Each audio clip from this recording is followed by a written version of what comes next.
Everyone, welcome back to my channel. So today's video is my 24 week. I'm 24 weeks and 3 days, I think, pregnant, and it's been a long old journey.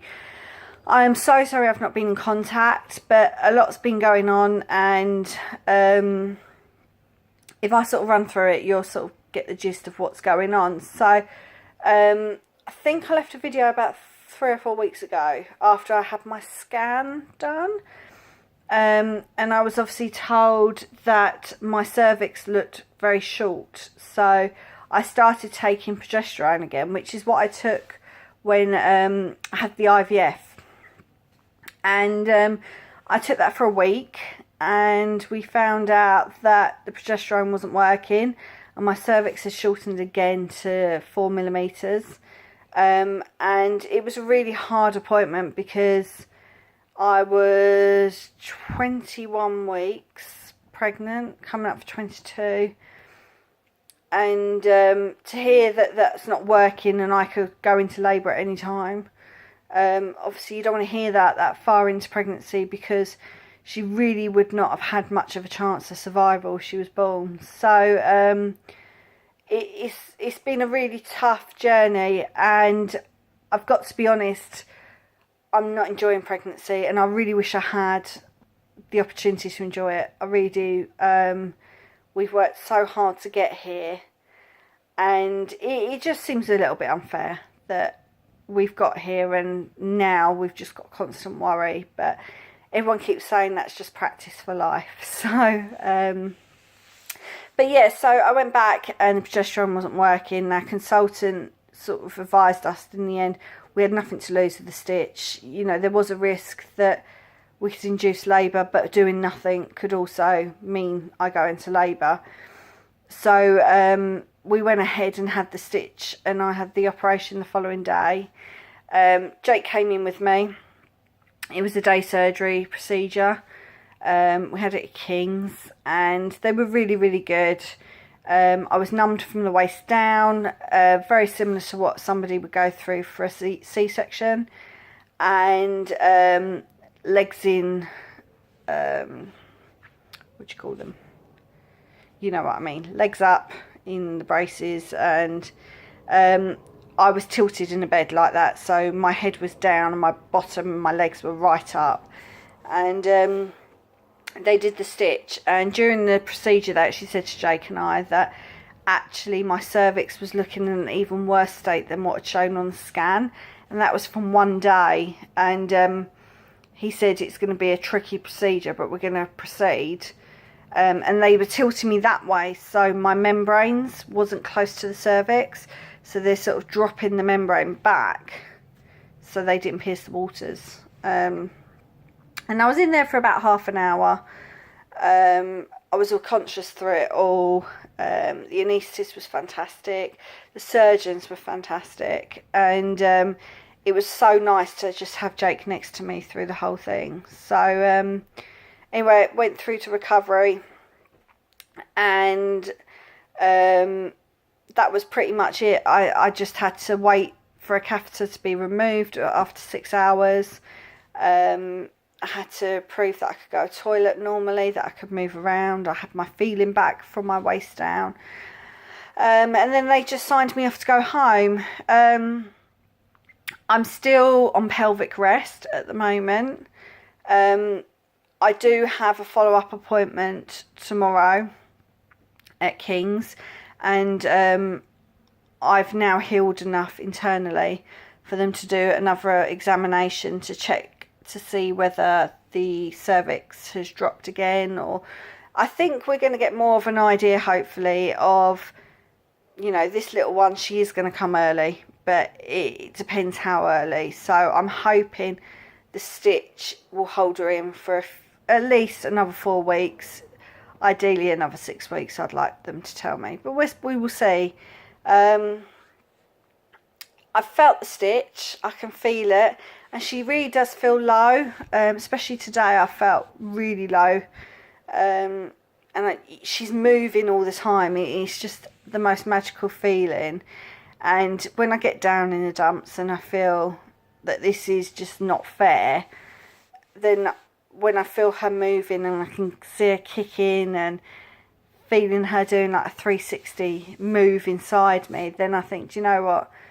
We fought a long, hard battle to get here, and it's further than I actually could have imagined at the time when we were doing the IVF. So, you know, it's just another challenge that we have to embrace, and we just have to say, we've got to get on with it.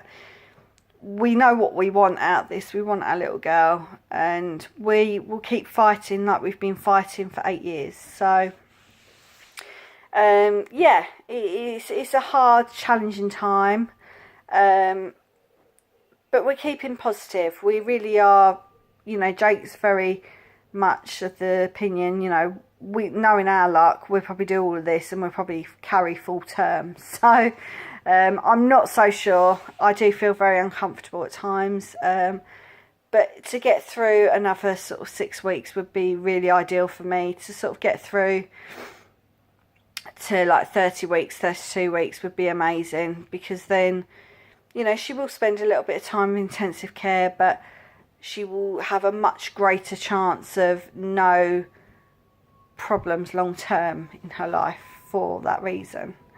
So, but yeah, as I said, that's really where we're at the moment. I had my midwife appointment on Friday, which was really hard for me because I felt the midwife was almost talking as if the baby hadn't made it already.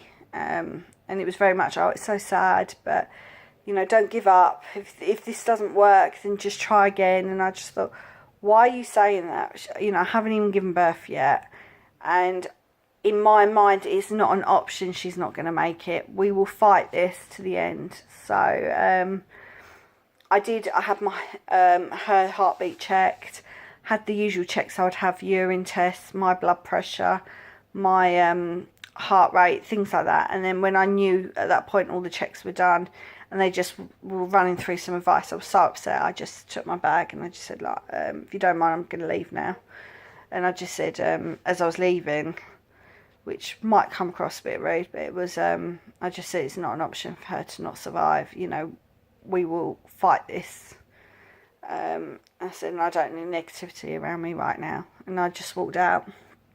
So, they're probably thinking, oh God, a hormonal pregnant woman here. But for me, you know, it's a really hard time, and I don't want people around me talking about what if she doesn't make it. I want people to be able to say, she will make it. You might have a bit of a challenge at the beginning, but, you know, you've come so far already. There is an element of guilt from my part, that I feel like she's ticking every box. She's just doing great, and, you know, heart rate's perfect.